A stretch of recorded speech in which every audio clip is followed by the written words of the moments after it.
Hey guys, it's Stefania from merge.com. Recently one of our members made a sad forum post that he lost money because of the ranged buff. I replied and encouraged him a bit, and then one of our VIPs replied wondering how I expected the buff to fail. Now in return I wrote up quite an essay, and after that I thought there might be more people with this question, and that means video time! This video is about why the range buff failed, but also a bit about combat in general and why the weapons we have now are priced the way they are. I already talked a bit about this in the level 90 weapons guide that I made, which you can find in the description, but I'll be adding a bunch of things to that here. So why did the buff fail in a lot of people's eyes? It was talked about and speculated on for weeks, which you can tell from the graph. It started as early as 7th January when people began to find out that Jagex was going to improve a few ranged abilities. And of course this update wasn't coming just yet, so the prices went back down. You can see the same thing occurring with weapons that will be getting a special attack again. They rose a lot at first, but the update isn't coming anytime soon, which makes them crash back down partially. Now, they do become very interesting items for flips and investments up until the update occurs, so that's the great side about it. Then there was another rise on the graph here as they were getting quite low again, and after that it was just waiting until the actual release of the so-called buff. Only two abilities, a basic and a threshold, were improved a bit, which you can see here. It was at the bottom of a news post. So most of this update really was pure hype. A lot of people just act based upon what they hear from others, kind of behaving like sheep, and they don't really do their own research.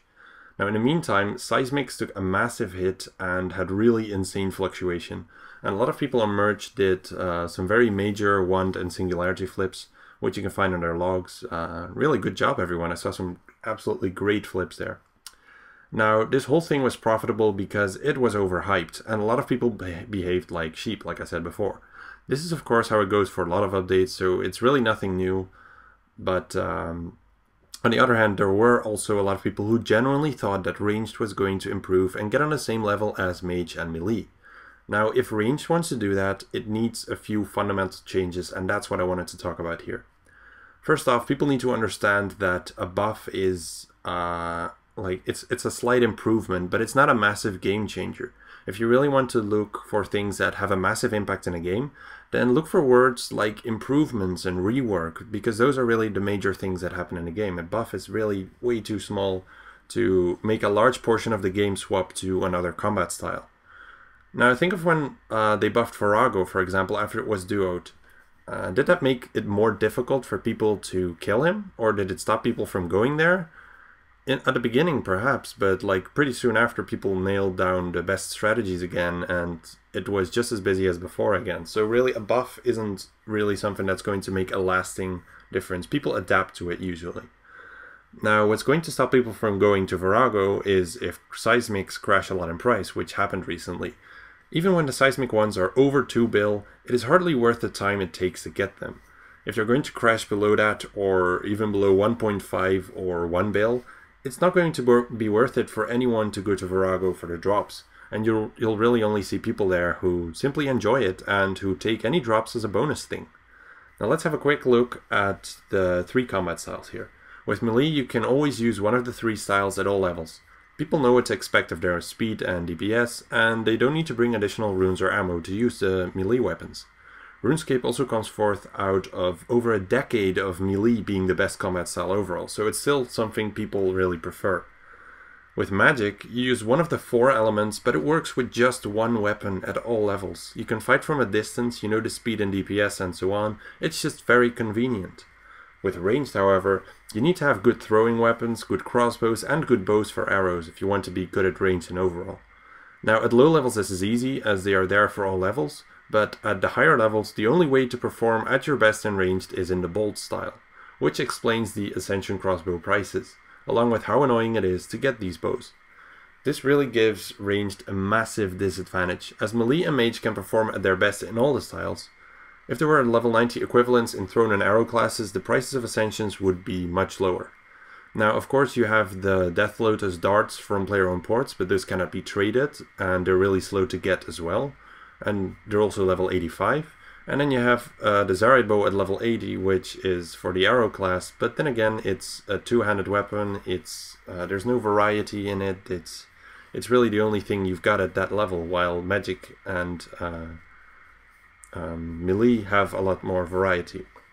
Now you might think, what if Ascension crossbows get the highest DPS in game? What's going to happen then?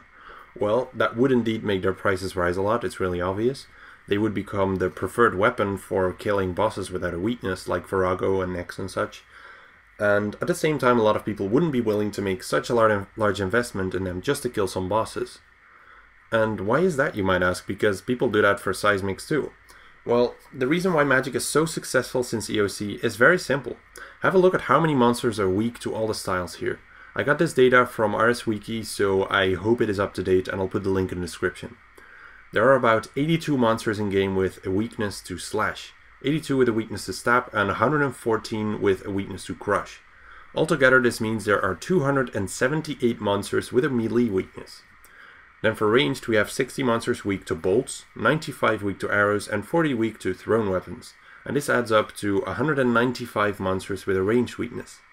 Magic, on the other hand, has 126 monsters weak to air, 185 to water, 100 to earth, and 253 to fire, which adds up to a staggering 650 in total. Now this means that you can use one weapon, or two if you're dual wielding, to have a massive advantage over 650 monsters in game. Now it's simply incredibly convenient for people to stick to their magic weapons, as they can perform well at bosses, as well as in the rest of the game. So if Ascension crossbows became the most powerful weapon in game, they would only be good at another 60 monsters, compared to 650 for things like the Seismic wand. They would really need to become massively stronger than magic and melee in order to get at the same level. If they add level 90 thrown weapons and arrow weapons, it still won't be balanced because the weaknesses aren't equally spread at all. So I hope this answers people's questions. The ranged abilities can be improved all they want, but without fixing all of this stuff, ranged just cannot get on the same level as melee and mage. I hope you enjoyed the video. Until next time, and enjoy your merchanting.